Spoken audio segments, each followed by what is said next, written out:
Hello દોસ્તો, નમસ્કાર, જય શ્રી કૃષ્ણ બધાને. તમે બધા જ લોકો જેવો મારો મોક રાઉન્ડ વાળો વિડીયો જોયો છે કે મોક રાઉન્ડ પછી રાઉન્ડ 1 માં જવા માટે કઈ વસ્તુઓ ધ્યાનમાં રાખવાની છે અને કઈ ભૂલ તમારે નથી કરવી, તમે બધાએ વિડીયો જોઈ લીધો. પણ તમે કહેશો મેડમ મેરિટ તો આવવા દો, મોક રાઉન્ડનું રિઝલ્ટ તો આવવા દો, મેરિટ ક્યાં અટક્યું છે તો ખબર પડવા દો. બસ દોસ્તો, અત્યારે લેટેસ્ટ ન્યૂઝ તમારા માટે આવી ગયા છે. ફાર્મસી માટેના સ્ટુડન્ટ્સ બધા એલર્ટ થઈ જજો. આ આપણા પ્લેટફોર્મ સાથે જેટલા પણ ફાર્મસીના સ્ટુડન્ટ્સ છે એ બધા વિડીયો ફટાફટ જોઈ લો અને તમારા ફ્રેન્ડ્સને પણ આ વિડીયો બતાવી દો, જેથી અમને ખબર પડે કે ફાર્મસીના રિગાર્ડિંગ એસીપીસી લેટેસ્ટ ન્યૂઝ શું કીધા છે. તો ચલો શરૂ કરીએ છીએ આજના વિડીયોની. મારું નામ છે ભૂમિ પટેલ, તમારા બધાનું સ્વાગત છે પ્રિયેશ જ્ઞાનપીઠ યુટ્યુબ ચેનલ. દોસ્તો, હું તમને ઘણી બધી વખત કહું છું, પ્લેટફોર્મને સપોર્ટ કરો, બધા સુધી પહોંચાડો, તાકી બધા સ્ટુડન્ટ્સના જેટલા પણ ડાઉટ છે અથવા તો ટેન્શનમાં છે તેમના બધા ટેન્શન દૂર થઈ જાય. આજના સવારના નહીં ગણો 500 કોલ મને આવ્યા છે કે મેડમ મેરિટ ક્યારે આવવાનું છે અને મેરિટમાં શું કરવાનું છે, કઈ રીતે જોવાનું છે. પ્લીઝ દોસ્તો, બધાને આ વિડીયો શેર કરો અને બધાની મૂંઝવણોને દૂર કરો. તો ચલો શરૂ કરીએ છીએ. ફાર્મસીમાં જ્યારે તમે એસીપીસી પર જશો, એમાં નોટિસ આવી છે, આજે જ આવી છે 17/6/2025 ના.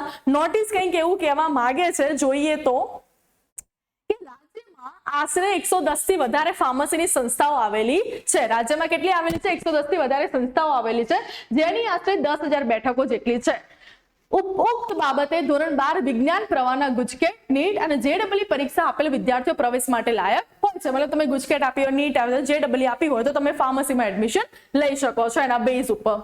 અત્રે ઉલ્લેખનીય છે કે ફાર્મસીમાં પ્રત્યેક વર્ષે બેઠકોની મંજૂરી માટે, મતલબ જેટલી પણ ઇન્સ્ટિટ્યૂટ હોય એમની મંજૂરી માટે ફાર્મસી કાઉન્સિલ ઓફ ઇન્ડિયાની મંજૂરી, એક્સટેન્શન ઓફ અપ્રુવલ તમારે કરવાનું હોય છે. જેટલી પણ ઇન્સ્ટિટ્યૂટ હોય, જેના આધારે વિદ્યાર્થીઓને ઉક્ત વર્ષના પ્રવેશ બાદ અને સફળતાપૂર્વક અભ્યાસક્રમ બાદ લાયસન્સ આપવામાં આવે છે.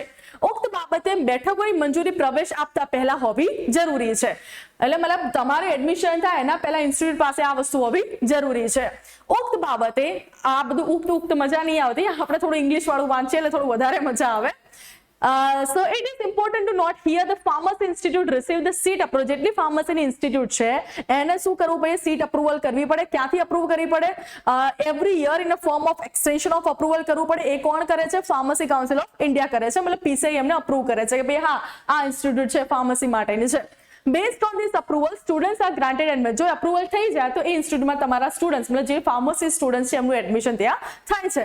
અને after successful completion of the course issue license, અને કોર્સ તમારો કમ્પ્લીટ થઈ જાય ને તમને ત્યાંથી ડિગ્રી મળે છે.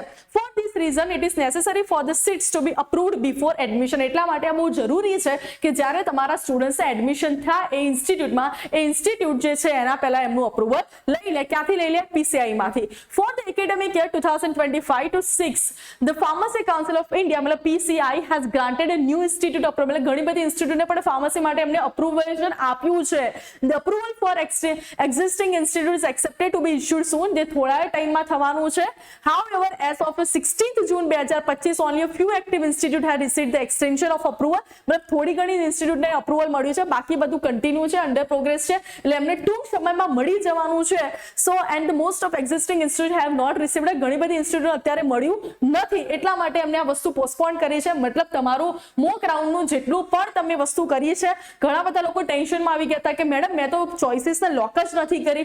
એટલું તો એવું રીઝન નથી ને કે કંઈ નથી દેખાતું. તમે તમારી સાઇટ ઉપર જશો તો તમારી ફિલ્ડ ચોઇસ છે અથવા તો જે તમને આવે છે અથવા તો કેટલી તમારા માટે અવેલેબિલિટી, બધું ડેશ ડેશ ડેશ દેખાતું હશે. બધાના પોર્ટલ પર ડેશ ડેશ દેખાય છે. ટેન્શન લેવાની જરૂર નથી, એટલે ટેન્શન ના લેતા ભાઈબંધો. તમારે એકલાની બધાની સેમ સિચ્યુએશન છે.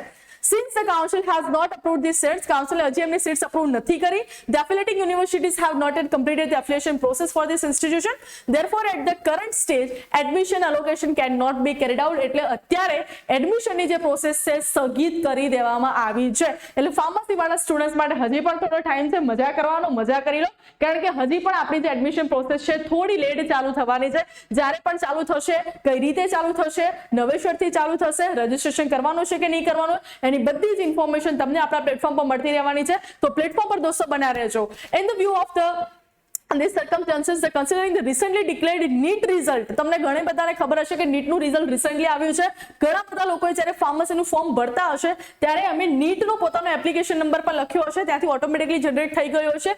Detail admission related procedure will be અનાઉન્સ્ડ on the 24th June 2025. મતલબ અત્યારે તમારે 17, 18, 19, 20, 21, 22, 23 દિવસ મજે કરો, કશું જ કરવાનું નથી. ઓન ધ 24th જૂન તમારું અલગથી નવું એકેડેમિક યર મતલબ નવી બધી સ્કેડ્યુલ, નવી બધી પ્રોસેસ ચાલુ થશે, નવું આખું કી ડેટ્સ આવશે. And this decision has been made in the larger interest of students two avoid any confusion. ઘણા બધા સ્ટુડન્ટ્સને કન્ફ્યુઝન ક્રિએટ ના થાય એના માટે લેવામાં આવ્યું છે, કોમ્પ્લિકેશન ક્રિએટ ના થાય એના માટે લેવામાં આવ્યું છે. મતલબ તમારા ભવિષ્ય માટે જ એસીપીસી વાળા આ નિર્ણય લીધો છે. Hence, all the students seeking admission to the first year of the degree diploma pharmacy program as well as their parents and institution are informed that the next update જે તમને છે 24th જૂન 2025 ના રોજ તમને મળી જશે. અને આ જ અપડેટ તમને પણ 24th જૂન 2025 થી આપણી પ્લેટફોર્મ પ્રિયશક જ્ઞાનપીઠ પર મળી રહેવાની છે. તો દોસ્તો ક્યાંય જતા નહીં, આ જે પણ નોટિસ છે બધા ફ્રેન્ડ્સને શેર કરો, ટેન્શન લેતા નહીં. પોર્ટલ પર ડેશ આવે છે, બધાના પોર્ટલ પર ડેશ આવે છે. ચોઇસ લોગ નથી કરી કે આ નથી કર્યું તે નથી કર્યું એના માટે આ વસ્તુ ઇશ્યુ આવ્યો છે, એવું કંઈ જ નથી. બધાને ઇશ્યુ આવ્યો છે કારણ કે આખી પ્રોસેસ 24th જૂનથી ફરીથી સ્ટાર્ટ કરવાના છે. તો આવી જ નવી અપડેટ માટે તમારે શું કરવાનું છે, આપણી યુટ્યુબ ચેનલ પ્રિયશક જ્ઞાનપીઠ પર બન્યા રહેવાનું છે અને સબસ્ક્રાઇબ કરી દેવાની છે, બેલ આઇકન સ્ટાર્ટ કરી દેવાનું છે, જેથી કોઈ પણ વિડીયો તમારો મિસ ના થાય ને જેવી અપડેટ આવે તમને તરત જ મળી જાય. તો આવા નવા વિડીયો સાથે આપણે વારે ઘડીએ મળતા રહીએ. Chill chill bye bye, take care everybody.